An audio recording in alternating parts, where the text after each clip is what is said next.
1970 Cougar Boss 302 Eliminator. The most beautiful Eliminator in the history of ever, JK.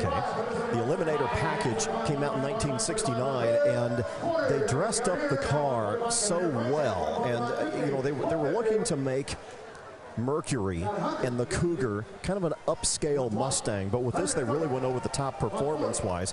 You got the blacked out faux hood scoop, you got the front valance in matte black as well, you got the stripes down the side, you got an incredible package, and of course instead of grabber blue they called their color series a competition blue, competition green, competition orange, and so forth, and it works on this car. I think it's really one of the finest Eliminators that I've ever seen, and there weren't many to start with. Well, this was Mercury's version in competition for that legendary Ford Mustang Boss 302. This shares essentially the identical drivetrain. $190 to bid.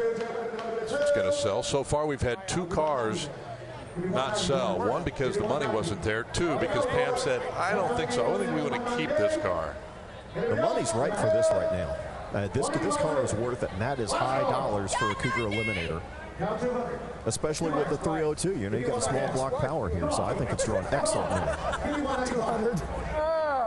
Get the two bills. 195. Pre-auction estimate published in the Mecum catalog on this car, low end, $100,000, bringing almost double the low estimate for the auction sale price. That's about where the market should have been at, but that, you know, it's driven by the excellence and the rarity of these machines. Sure. Yep.